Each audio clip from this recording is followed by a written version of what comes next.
마티아 신부의 사목 이야기. 사랑하는 교우 여러분, 오늘 사목 이야기는 루카복음 9장 1절에서 6절의 말씀과 7절에서 9절의 말씀을 묵상하면서 우리 자신을 돌아보았으면 좋겠습니다. 먼저 루카복음 9장 1절에서 6절의 내용은 예수님께서 12 제자를 불러 모으시어 모든 마귀를 쫓아내고 질병을 고치는 권한을 주시며 하느님 나라를 선포하고 병자들을 고쳐주라고 파견하시며 이르신 말씀입니다. 3절과 4절과 5절의 말씀으로 나누어 생각해 보도록 하지요. 길을 떠날 때에 아무것도 가져가지 마라. 3절.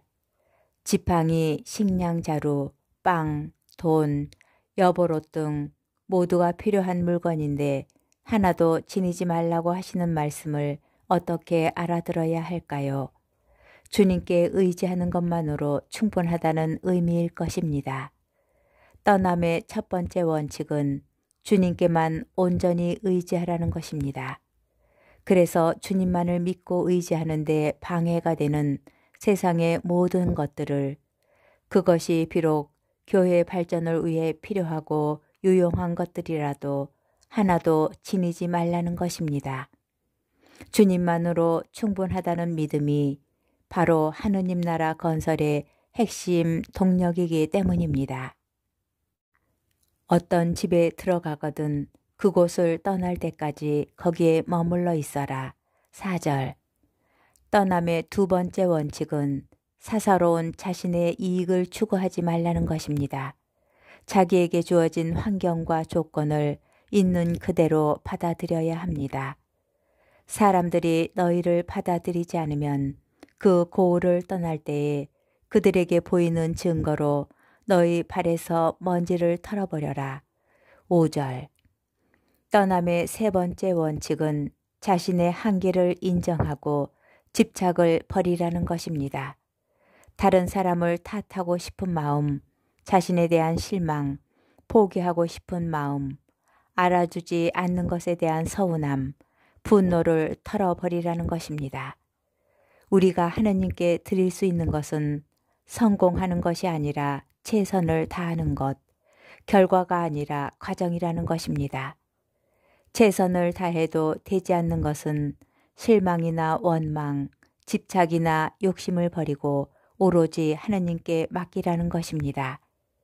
하느님께 자신의 부족함과 나약함을 고백하며 끝까지 최선을 다해 사랑할 수 있도록 믿음과 용기를 청해야 합니다.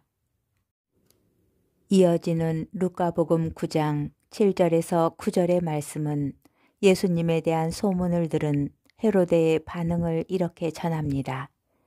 그때 헤로데 영주는 예수님께서 하신 모든 이 일을 전해 듣고 몹시 당황하였다. 예수님의 소문은 죽은 세례자 요한이 살아났다든지 엘리야가 나타났다든지 옛 예언자 가운데 한 분이 다시 살아났다는 것이었습니다. 세례자 요한을 죽였던 헤로데는 도대체 이 사람은 누구인가 하는 불안한 마음으로 예수님을 만나보려고 하였습니다. 아메리카 인디언들의 고대 벽화나 상형 문자에서는 아이들의 마음을 세모로 그리고 어른의 마음은 동그라미로 표현한다고 합니다. 그 이유를 알고 보면 참으로 의미심장합니다. 죄를 지으면 마음이 아픈 이유는 죄를 지을 때마다 세모꼴 양심이 회전하면서 뾰족한 모서리가 마음을 상처내기 때문이라고 합니다. 그러나 한 번, 두 번 죄를 짓다 보면 모서리는 점점 닳아 동그랗게 변하고 맙니다. 결국 어른이 되면 동그라미가 되어 양심이 무디어져 잘못을 해도 별로 아픔을 느끼지 못하게 된다는 것입니다. 복음서에 등장하는 헤로데도 이렇게 뾰족한 양심을 가진 어린 시절이 있었을 것입니다. 그러나 세상의 처세술에 이끌려 권력과 출세를 위해 수단과 방법을 가리지 않는 사이에 어느덧 부귀 영화에 사로잡힌 노예가 되고 양심은 무뎌질 대로 무뎌지게 되었을 것입니다. 오늘 우리 시대의 물질주의, 성공 지상주의, 개인주의에 빠져 정의, 진실, 사랑, 사회적 약자에 대한 배려, 모든 인간의 보편적 행동에 대한 꿈을 이뤄가고 있는 우리 자신을 성찰케 하는 내용입니다. 그래서 헤로데는 세례자 요한이 의인이요 진실을 말한다는 것을 알면서도 그를 감옥에 가두었고 그 의인의 생명을 장난감처럼 목을 베어 죽여버리는 만행을 저지르는 악의 화신이 되었습니다. 알고 보면 그처럼 불쌍하고 비참한 인간이 또 어디 있을까요? 인간으로서 본래 하느님께로부터 부여받은 진리와 사랑의 인간성은 어둠 속에 사라지고 두려움과 그 두려움으로부터 벗어나고 망각하기 위한 더 큰 죄악의 수렁에 빠져드는 인간 상실의 나락으로 추락하게 됩니다. 오직 남은 것은 이 엄청난 죄악으로 올라앉은 육신의 쾌락과 권력 유지를 위해 수단과 방법을 가리지 않고 더 큰 죄를 짓는 것입니다. 인간은 누구나 죄를 짓는 나약한 존재입니다. 그러나 죄를 짓는 것보다 더 큰 죄는 지은 죄를 뉘우치고 새롭게 자신을 정화하는 시간을 가지지 않는 무뎌진 양심을 지니게 되는 것입니다.